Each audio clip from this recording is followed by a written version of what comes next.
It's Mosey the must see, and tonight the Cowboys have lost to the 49ers. I don't know what the score is because right now the game is still going on, but we need to talk about the truth. We need to talk about the truth about the Cowboys and how the Cowboys are built wrong. We're going to start with Dak Prescott. That's where I need to start tonight.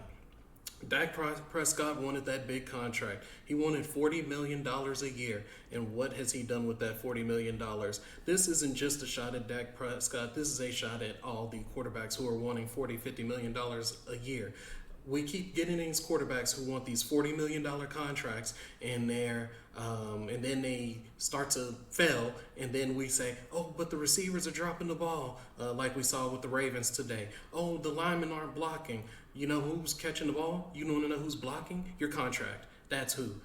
$40 million is being spent on you for you to have excuses constantly. The only quarterback who deserves more than $40 million is Pat Mahomes, because Pat Mahomes is finding a way to make it work. Yes, he's doing that with Andy Reid, but he's still winning. That's all that matters. If you have a high contract, guess what? The people around you won't be as good. And then the Cowboys, they do have good people around Dak, but what happens? Injuries happen. It's football. And then we say our linemen are out and we're thin at the offensive line because we can't afford to be deep at the offensive line. Our receivers aren't catching the ball. We need better receivers. Yeah, you can afford better receivers if you don't pay $40 million to your quarterback. And then we look at the run game. Sometimes Pollard's on, sometimes Pollard's off. I said from the get-go that Pollard is light in the ass. Oh, like he's too little. He's a little guy. He's not a number one running back, and I stick with that. I know some people are going to disagree because they love Tony Pollard. They love the 4.3 speed. But if you look at Dak's style and you look at Mike McCarthy's style, Tony Pollard's speed game doesn't fit that. We need a solid running back, somebody who is built to be a 1, 2, and 3.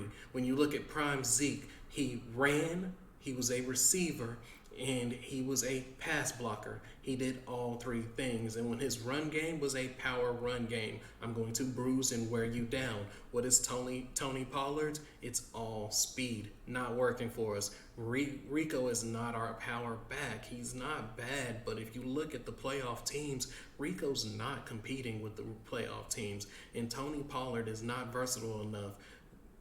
Our offense, tight end, we could maybe have a better tight end. I don't know, maybe. If we had more money. Money is a issue. This isn't some baseball team where you can reach into the luxury tax. They have that soft cap. I don't know if they still have soft cap. I don't really keep up with baseball like that. We have a hard cap in the NFL, and these quarterbacks wanting to eat up the contract is killing things. If you look at the top cap hits, not total, because if you look at total, then you'll be looking at guys like Jalen Hurts, who, I don't know who the Eagles GM is, but he's magical. He's magic with the money because Jalen Hurts' cap hits are low. If you look at his contract, I looked at his contract, it's like $6 million, $13 million. That's what I want. That's what you want. But if you look at it, Mahomes has the biggest cap hit. But like I said, Mahomes is Mahomes. We can't compare people to Mahomes. Who's the next one? Ryan Tannehill.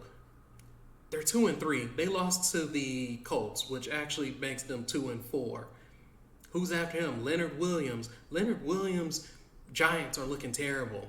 But if you want to stick to quarterbacks, who's the next quarterback? I don't remember off the top of my head, but Deshaun Watson is getting paid a pretty penny, struggling. Joe Burrow's pretty penny, struggling. Lamar Jackson, struggling. They're struggling. They don't have a team around them. They need better blocking. They need receivers that don't drop the ball. Guess what? You can afford it if you take a pay cut. If I'm Jerry Jones, I'm looking at Dak, and I'm saying, we did it your way. You got your $40 million. You're rich. You got all that good money. Listen here.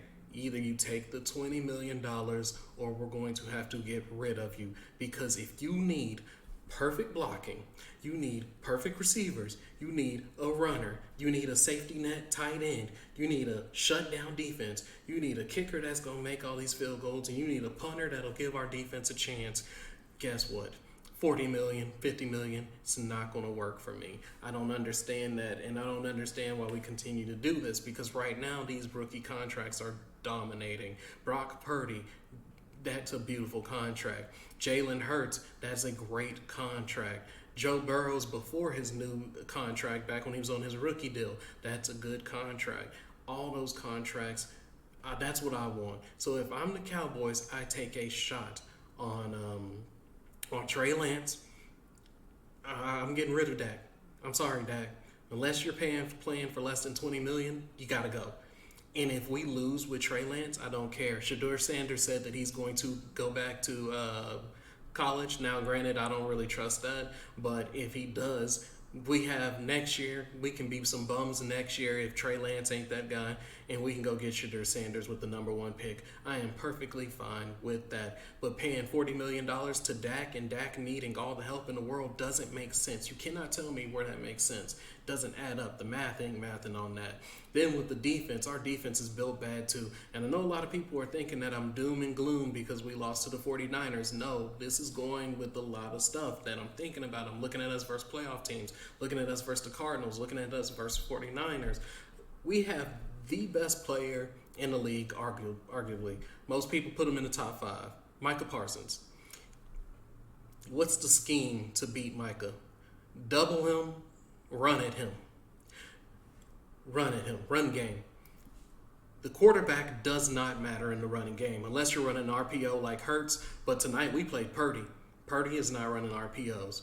So when you play the run game, we're going to look at the concept. You have 11 people on defense. All 11 people can fly to that running back and get the running back. On offense, you have 10 people. Matter of fact, you have 9 people, but you have 10 because the running back is running the ball. But the quarterback doesn't really matter. So it's already 11 versus 10. You double team Micah Parsons. You now have 10 versus 8. So when we look and we say that's the way you play, that is a terrible game plan. Or it should be terrible. But yet it works against us. Why? Leighton Vander Esch, overrated. I don't care what anybody says. You can say he had a good year. He feasts on the bad teams. He looks good on the mediocre and the bad teams. Playoff teams, he's not there because he's so delayed. He's not who he used to be. The perfect example of the linebackers and how they should be is tonight's game. Look at Fred Warner and look at Greenlaw. That was beautiful, the way they react, and the athletic ability they have. If you go after one, the other one's coming. Same speed. We do dump offs to the running back. He's there. We do a dump off here, there. They're there. They're trading off. We don't have that. We have Micah Parsons. That is not how that should work. That's not. And Curse, I like Curse. Curse drops into the box, does good. But I need a linebacker doing that. Curse should be a bonus. You should have to deal with Micah Parsons, somebody who's a little bit more decent and athletic than Leighton Vander Esch, and then a Curse. And that should be plenty. DeMarcus Lawrence, I don't know. He disappears so much to me, it's not even funny. And we're paying him a big amount. Get rid of him. We can run Dorrance Armstrong for that, though. Dorrance Armstrong, for some reason, can't keep edge control to save his life against a playoff team. He can do it against the bad teams, but against the playoff team, he gets washed inside so much. All right, then our DBs. The DBs, I'm not too mad at. I'm mad at Dan Quinn about the DBs. The DBs were sitting there in soft coverage. I don't know how much this game. Why? Why was there so much soft coverage? It makes 0 sense to have all that soft coverage that we did. 0 sense. But okay, it is what it is. But just at the end of the day, the Cowboys aren't built right. We are a playoff team, and that is it at max. We are not a threat, honestly. And I know that everybody's going to say the doom and gloom thing. Oh, he's dooming and glooming. We lost. No, it's how we lose. Look at how we lose. And look at the teams that are going to be in the playoffs. The 49ers have our number. And they're going to have our number because what we want to do, they're good at stopping.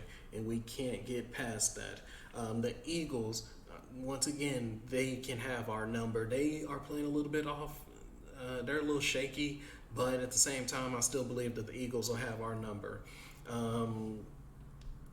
We need more. We need better. And our team is too old, honestly. There's a lot of old people on the team who I don't see them getting better. And Everybody wants to be the highest paid on the Cowboys. Dak has to be the highest paid. DeMarcus Lawrence has to be the highest paid. Diggs just got a big contract. Micah's about to get a big contract. We can't afford to have a $40 million quarterback who needs so much. And that's just the end of the story. There's no discussion on that. Jerry continues to play Dak. We will continue to just be a playoff team, and I don't see us as anything more. Let me know what's your opinion on the subject. Like, comment, share, subscribe. I'm out.